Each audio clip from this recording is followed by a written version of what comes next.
کہ دنیا کا کوئی قانون ساز ایسا نہیں ہے کہ جنہوں نے قانون بنایا ہو اور پھر اس پر ویسا عمل کر کے دکھایا ہو۔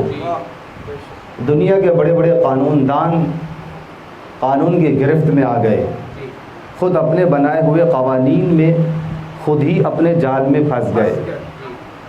بہت چاہا کہ یہ قانون دنیا کی نجات کا باعث بنے گا، بڑے بڑے دعوے لے کر آئے، بڑے بڑے اشتہارات کے ساتھ آئے، بڑے بڑے عناوین کے ساتھ آئے، اور بڑے مارکت الآرا فوج لے کر آئے، ہر طریقے سے کوشش کی، لیکن عملی زندگی میں ناکام نظر آئے۔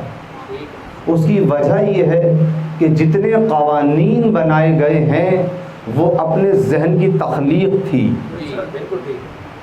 لیکن خالق کائنات نے جو قانون بنا کر بھیجا ہے وہ اس مالک حقیقی کا قانون ہے کہ جس کی گرفت پوری کائنات پر ہے۔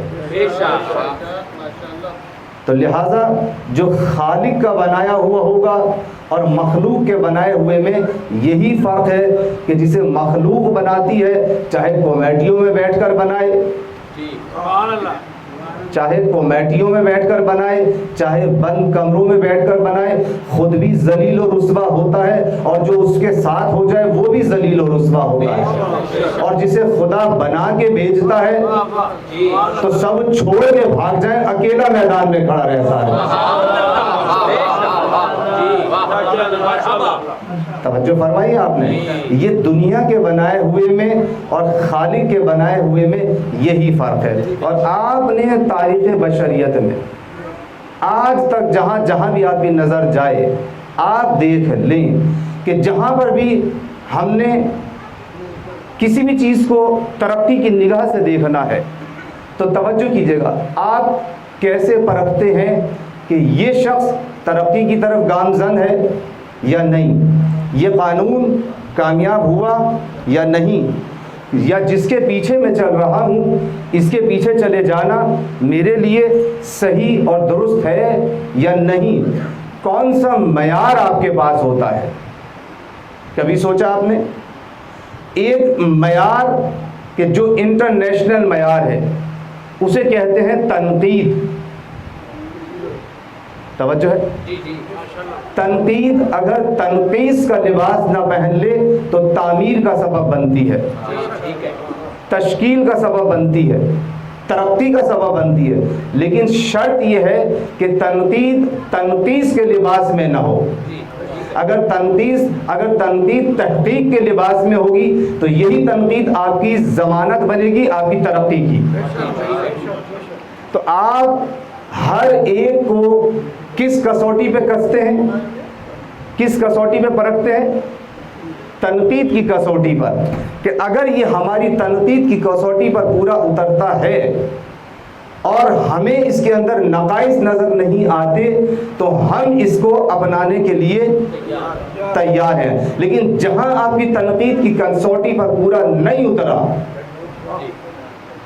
توجہ ہے نا، آپ نے دیکھا، دیکھیں آپ نے محسوس کیا کہ مولانا صاحب ہیں، اب آپ نے پرکھنا شروع کیا، بڑے بڑے ماہر لوگ آتے ہیں، بڑے بڑے اہل فن لوگ بڑی ٹیکنک کے ساتھ مولانا کا امتحان لے رہے ہوتے ہیں کہ دیکھیں کتنے پانی میں ہے، ہوتا ہے نا، کبھی نماز پڑھ کر پیچھے، کبھی تقریر میں شرکت کر کے، کبھی مجلس میں آ کے، کبھی درس میں آ کے، کبھی ویسے ہی سوال کر کے، کبھی ان کے اوپر کیچڑ اچھال کے، ہوتا ہی نہیں ہوتا کہ دیکھیں تحمل کتنا ہے، کتنی برداشت ہے، کتنا علم ہے، ایسا سوال کرو کہ جس کا جواب نہ دے سکیں۔ اچھا مزے کی بات یہ ہوتی ہے کہ کبھی کبھی سوال مجھ سے ہوتا ہے، جواب یہ دے رہے ہوتے ہیں،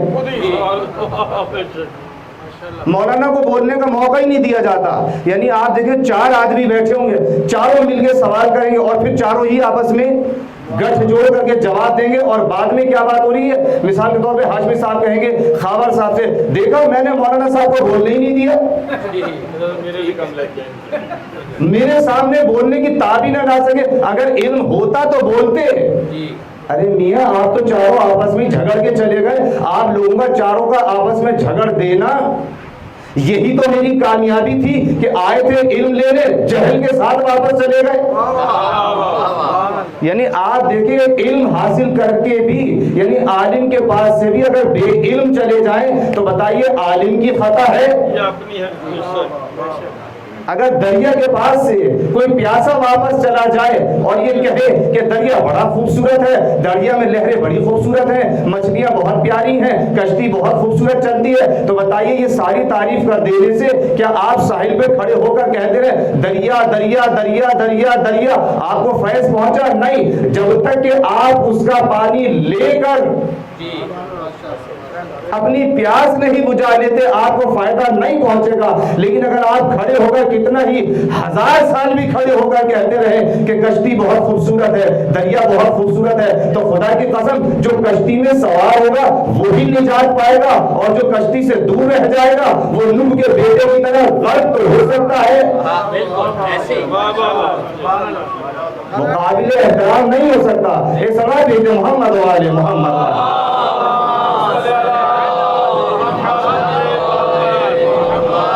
ہمارے پاس کسوٹی کیا ہے؟ تنقید۔ تو بھائی دیکھیں ہمیں تو تنقید کرنی ہے، ہماری تنقید کے اوپر اگر یہ پورے اتر گئے تو ہم انہیں اپنا لیں گے۔ آپ نے مجھے تنقید پر اب دیکھا کہ ہاں بھائی مولانا صاحب کسی کے جب بھی بیٹھتے ہیں مولانا صاحب کے پاس اپنی بات کرتے ہیں یا قرآن کی بات کرتے ہیں یا علم کی بات کرتے ہیں یا اہل بیت کی بات کرتے ہیں، کسی اور کا ذکر ہی نہیں کرتے۔ ضرورت ہی نہیں ہے۔ میں آپ کے پاس بیٹھا، میں نے کہا کہ ہاشمی صاحب اتنے اچھے آدمی ہیں، جب بات کریں گے تو میری تبلیغات کی بات کرتے ہیں، کوئی اور بات ہی نہیں کرتے، تو ان سے اچھا آدمی کون ہوگا؟ ایسا ہی ہے نا۔ تو دیکھیں میں نے آپ کو تنقید کے پیرائے میں پرکھا، آپ نے مجھے تنقید کے اوپر پرکھا، جب ایک دوسرے کو پرکھ لیا تو ہماری دوستیوں میں استحکام پیدا ہونے لگا۔ اب مجھے ضرورت نہیں ہے کہ میں عامر ہاشمی صاحب کو فون کر کے کہوں کہ مجلس ہے آئیے گا، جیسے ہی انہیں معلوم ہوگا ضرور آئیں گے، کیوں؟ محبت کا تقاضا ہے۔ اور کسوٹی پہ پرکھ لیا ہے، تو اس کا مطلب یہ ہے کہ ہمارے پاس بہترین معیار ترقی کے لیے، تعمیر کے لیے، تشکیل کے لیے کیا معیار ہوا؟ تنقید۔ تو تنقید کی کسوٹی پہ ہر ایک کو پرکھا جائے گا۔ مثال کے طور پہ اب آپ دیکھیں، میں آپ کے ذہنوں کو لے کے جانا چاہ رہا ہوں کہیں، یہ میں نے صرف مثال پیش کی ہے، لیکن اصل ہدف آپ کا کہیں اور لے کے جانا ہے۔ توجہ کیجیے گا۔ اب آپ دیکھیں پہلے ہاتھ سوکھ جایا کرتا تھا، کسی کا ہاتھ سوکھ گیا، ہاتھ حرکت نہیں کر رہا ہے، ڈاکٹر نے کہا کہ ہاتھ کی رگیں سوکھ گئی ہیں، اس پہ ورم کرو، ملو، اس میں مرہم ملو، مالش کرو، تیل ملو، اجوائن کا تیل ملو، انشاءاللہ 20 دن ملو گے، 40 دن ملو گے، صحیح ہو جاؤ گے۔ آپ نے 40 دن تک ملا، صحیح نہیں ہوا۔ اب نئی تھیوری آئی، ڈاکٹرز نے کہا جناب یہ کچھ نہیں ہوتا، ہاتھ کی کوئی رگ وگ نہیں سوکھتی، یہ دماغ کے خلیے ہیں جو سوکھ جاتے ہیں۔ اس کا مطلب یہ ہے کہ اگر دماغ خراب ہو جائے تو ہاتھ بھی خراب ہو سکتا ہے۔ تو اس کا مطلب یہ ہے کہ اگر دماغ خراب ہو جائے تو پیر بھی خراب ہو سکتے ہیں، دل بھی خراب ہو سکتا ہے۔ تو سب سے بڑھ کر یہ ہے کہ ایسی راہ پہ چلنا پڑے گا کہ جو تمہارے دماغ خراب نہ ہونے دے۔ ایک وہ ہے جو منبر پہ آتا ہے تو یہی کہتا ہوا نظر آتا ہے، سلونی سلونی،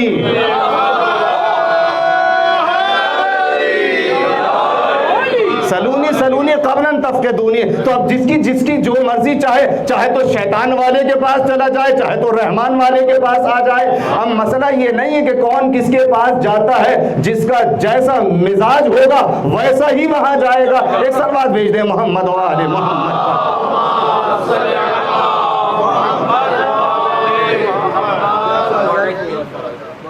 اب یہ عجیب سلسلہ قائم کیا گیا کہ نہیں جناب، دیکھیں ہم نے زمین کو کس چیز پہ پرکھا؟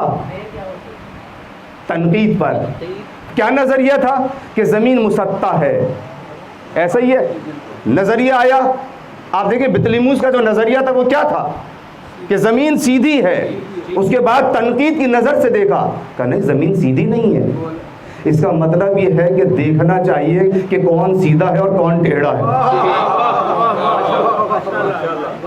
بھئی تنقید کے ذریعے سے ہی تو پتہ چلے گا کہ کون سیدھا ہے اور کون ٹیڑھا ہے. اب یہ نظریہ قائم کیا جائے جناب آپ یہ جب ہاتھ سوکھا تو آپ نے کیوں نہیں کہا کہ نہیں ہمارے بزرگ یہ کہا کرتے تھے, ہمیں نہیں ماننی. ساری دنیا نے اس تھیوری کو تسلیم کر لیا کہ ہاں دماغ کے خلیے خراب ہو جائیں تو عضو خراب ہو سکتا ہے, ہاتھ خراب ہو سکتا ہے, پیر خراب ہو سکتا ہے. میں نے کہا دین بھی تو خراب ہو سکتا ہے.